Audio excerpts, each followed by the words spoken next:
بسم الله الرحمن الرحیم. الحمد لله رب العالمین والصلاة والسلام علی سید الانبیاء والمرسلین محمد و علی آله و صحبه اجمعین. اما بعد، بینندگان بسیار عزیز و گرامی، السلام علیکم و رحمت الله و برکاته.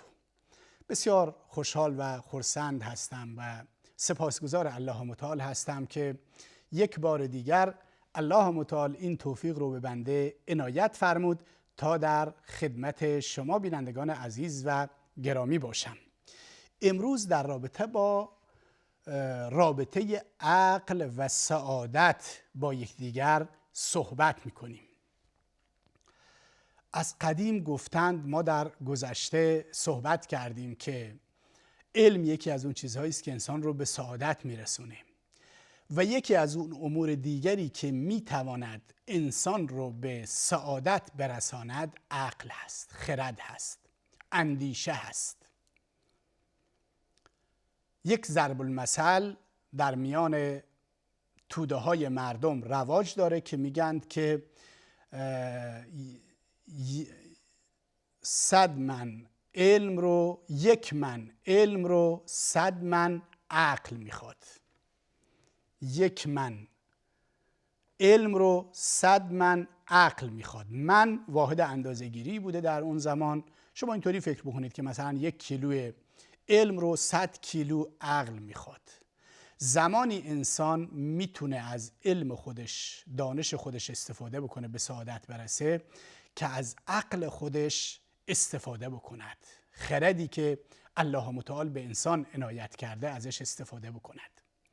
ببینید، الله متعال برای اینکه انسان به سعادت برسد، راه سعادت رو پیدا بکنه، نعمت‌های مختلفی به انسان عنایت کرده. یک نعمت فطرت هست، فطرت سلیم. اینی که انسان فطرتاً گرایش به خوبی ها دارد، گرایش به زیبایی ها دارد، گرایش به حق دارد، گرایش به صداقت دارد، گرایش به عدالت دارد. این چیز رو الله متعال در سرشت انسان و فطرت انسان گذاشته. حالا بعضی از انسان ها که منحرف میشن، این به دلایل محیطی، اجتماعی، آموزشی و مسائل مختلفی هست که منحرف میشن. دومین نعمتی که الله متعال به انسان عنایت کرده تا اینکه انسان به سعادت برسد، نعمت عقل هست، نعمت خرد هست که انسان در کنار فطرت از نعمت عقل برخوردار هست. با عقل خودش، با فکر کردن، با تدبر، با اندیشیدن بتونه راه سعادت و راه حق رو پیدا بکند. چقدر لطف کرده پروردگار در حق ما. اما باز هم خدا در این اکتفا نکرده. میگه باز هم شاید انسانها فطرتشون دستکاری بشه توسط انسانهای دیگر، عقلشون دزدیده بشه توسط انسانهای دیگر و یک سری مسائل غلط رو در ذهن و فکرشون جا بدن. در کنار اینها خداوند نعمت وحی به ما عنایت کرده که انبیا علیهم السلام در طول تاریخ اومدن و بشر رو یادآوری کردن. گفتن ببینید راه فطرت این هست، ببینید راه عقل و خرد و عقل سالم این هست. مبادا فریب شیطان بخورید، مبادا فریب هوای نفس بخورید، مبادا فریب شیاطین جن و انس بخورید که در کنار یکدیگر قرار میگیرند و میخواهند شما را از راه سعادت و خوشبختی دور بکنند و بین شما و سعادت و خوشبختی فاصله بیاندازند. و انبیا در طول تاریخ اومدند و این وظیفه رو انجام دادند و الله متعال میگوید هیچ امتی وجود نداشته مگر اینکه ما پیامبری در میانشون فرستادیم تا اینکه حجت رو بر مردم تمام بکنند. و بعد از محمد و رسول الله صلی الله علیه وسلم گرچه پیامبری نخواهد اومد، اما ان العلماء ورثه الانبیاء، عالمان وارثان انبیا هستند که این وظیفه رو انجام میدن، امر به معروف میکنن، نهی از منکر میکنن، راه سعادت و راه خوشبختی رو برای مردم نشون میدن.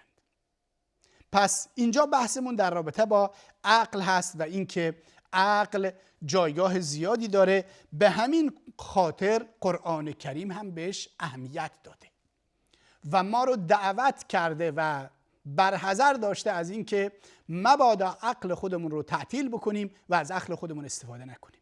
این است که در آیات متعدد قرآن کریم اومده، بعد از اینکه مسئله ذکر میشه اومده که لعلکم تعقلون، برای این هست که شما عقل بکنید، بیاندیشید، فکر بکنید و به نتیجه برسید.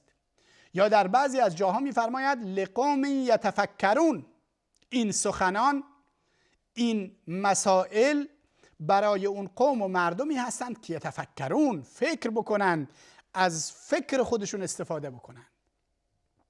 ولی کسی فکرش تعطیل بکنه، اصلا اجازه فکر کردن در مورد یک مسئله به خودش نده، خب این به حق نمیرسه. خیلی از مشرکین زمان پیامبر اکرم صلی الله علیه وسلم پنبه داخل گوشاشون میگذاشتن تا اصلا سخنان پیامبر رو نشنوند که پیرامونشون فکر بکنند. الان هم بعضی از مردم همینطوری هستن، پنبه تو گوششون نمیگذارند ولی سخنرانی فلان دعوتگر رو گوش نمیکنند. آیات الهی رو که توسط دعوتگران و علمای ربانی و حقانی گفته می شود حاضر نیستند بشنوند. خب اینا از کجا راه هدایت پیدا میکنند؟ قرآن میگه فبشر عباد الذین یستمعون القول فیتبعون احسنه، بشارت بده بندگان را که سخنان مختلف رو میشنوند و بهترین سخن رو انتخاب میکنند. خب وقتی شما انسانها سخنان رو گوش نکنند، از کجا انتخاب میکنند؟ از کجا تفکر میکنند؟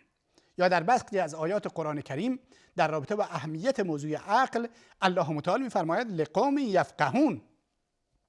این آیات برای اون قوم و ملتی هستند که فقه داشته باشند، تفقه داشته باشند، یعنی دانش عقلی، تفکر بکنند روی این سری مسائل.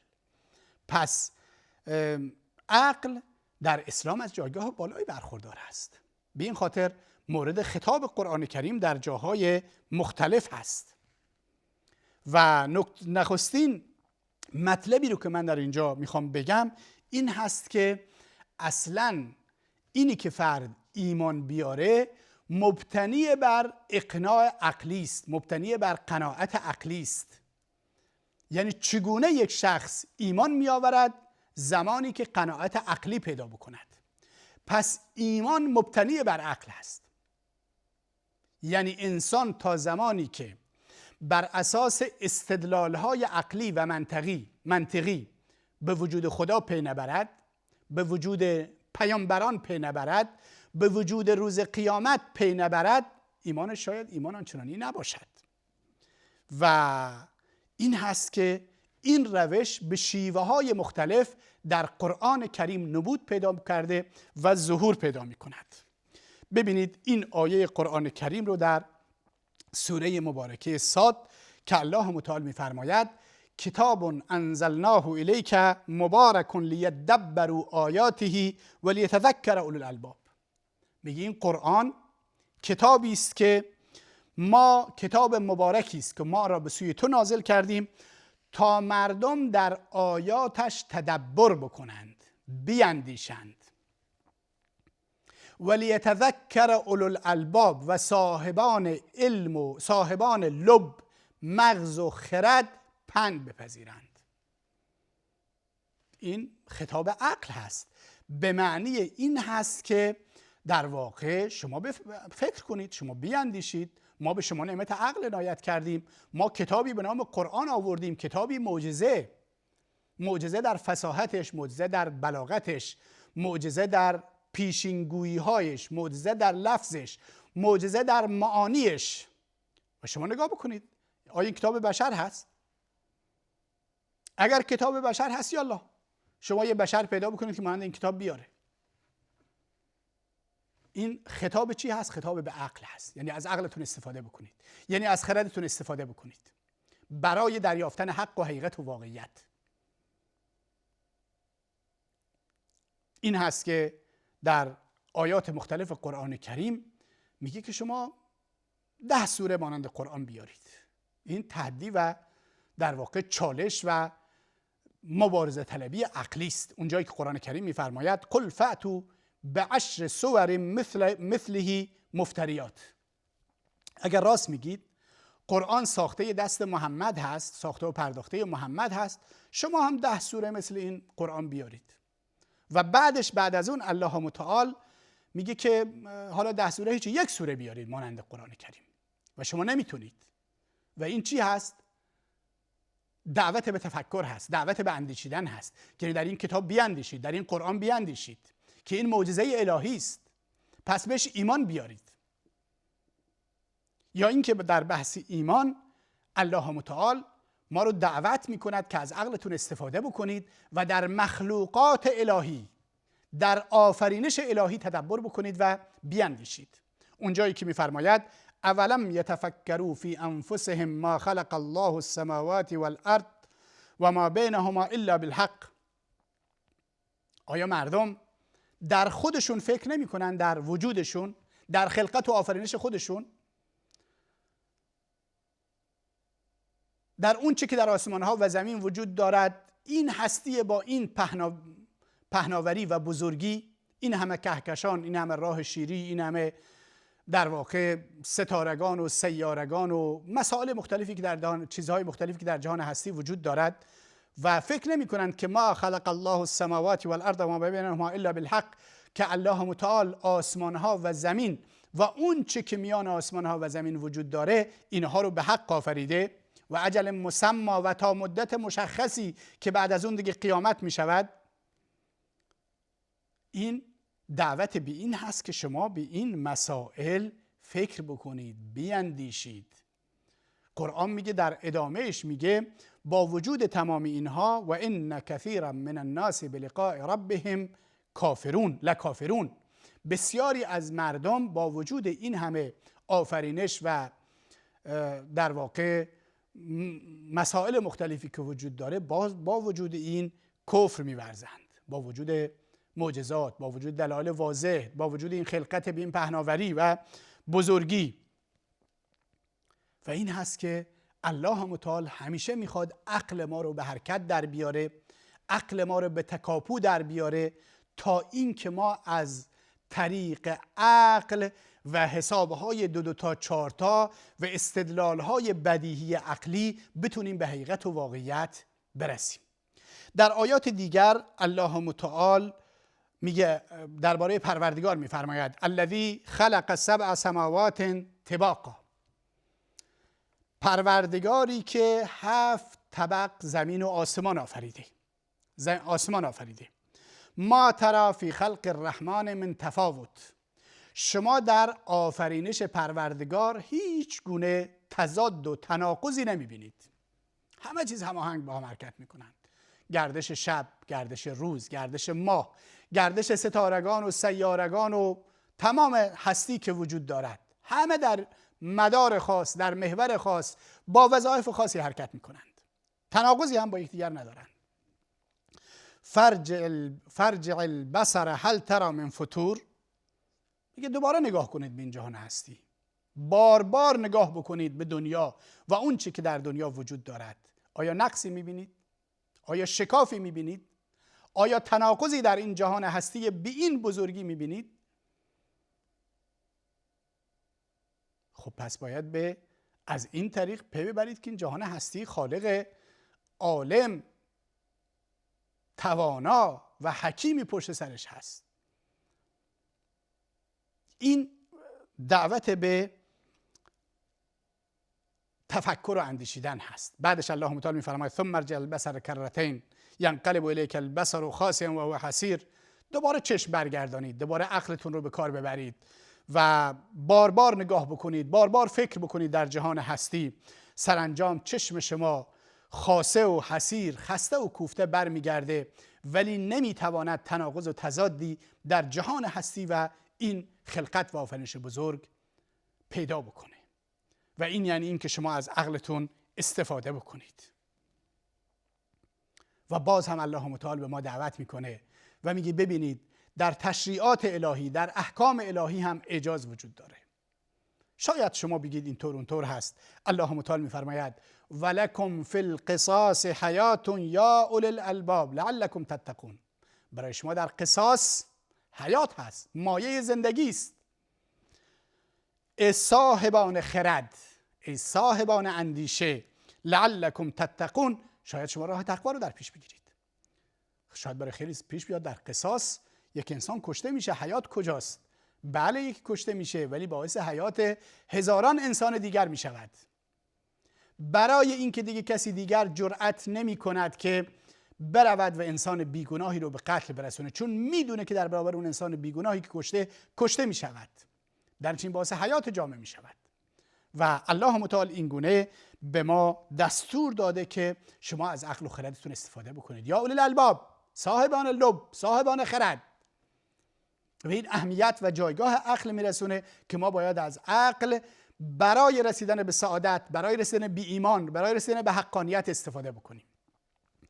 و در جای دیگر الله متعال میگه در امتهای گذشته و اینی که وقتی معصیت و گناه کردن در اون فکر بکنید تا اینکه بتونید به حقانیت برسید. قل سیروا فی الارض ثم انظروا کیف کان عاقبة المکذبین. بگو در زمین سیر کنید، بگردید، بررسی بکنید، تاریخ بخونید، مطالعه بکنید، ببینید سرانجام امتهایی که تکذیب کردن کجا رسید. از عقلتون استفاده بکنید.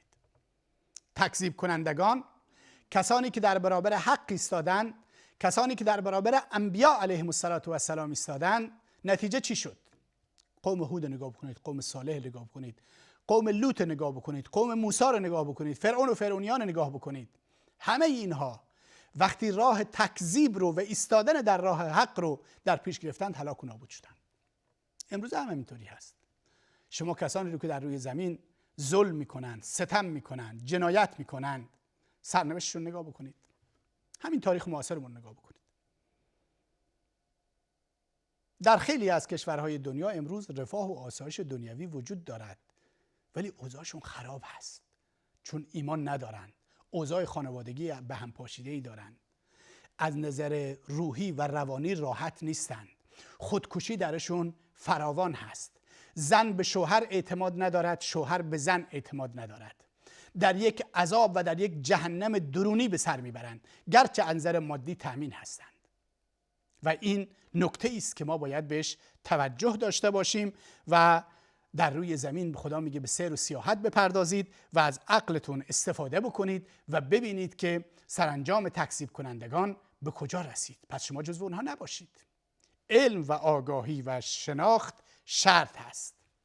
بعدش الله متعال ما رو دعوت میکند که از عقلتون استفاده بکنید و در این دنیا و نعمتهایش نگاه بکنید که اینها دائمی نیستن، اینها موقت هستن.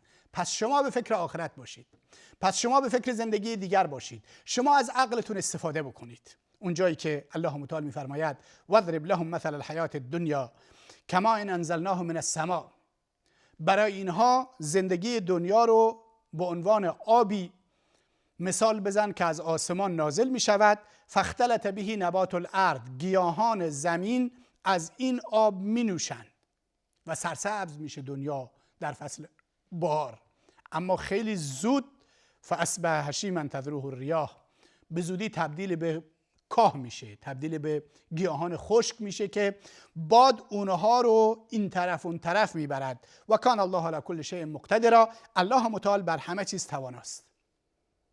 یعنی زندگی دنیا این هست. شما فکر کنید، شما بیاندیشید. همون طوری که در فصل بهار گیاهان میرویند و سرسبز و خرم میشود، انسان در دنیا میروید و سرسبز و خرم میشود، و همون طوری که در فصل پاییز و زمستان این تمام گیاهان تبدیل به خاک و تبدیل به کاه و گیاه خشک میشوند و باد اونها رو میپراکند، انسان هم از بین میرود و به دنیای آخرت میرود. و خداوند به ما میگوید شما پس این درس رو داشته باشید.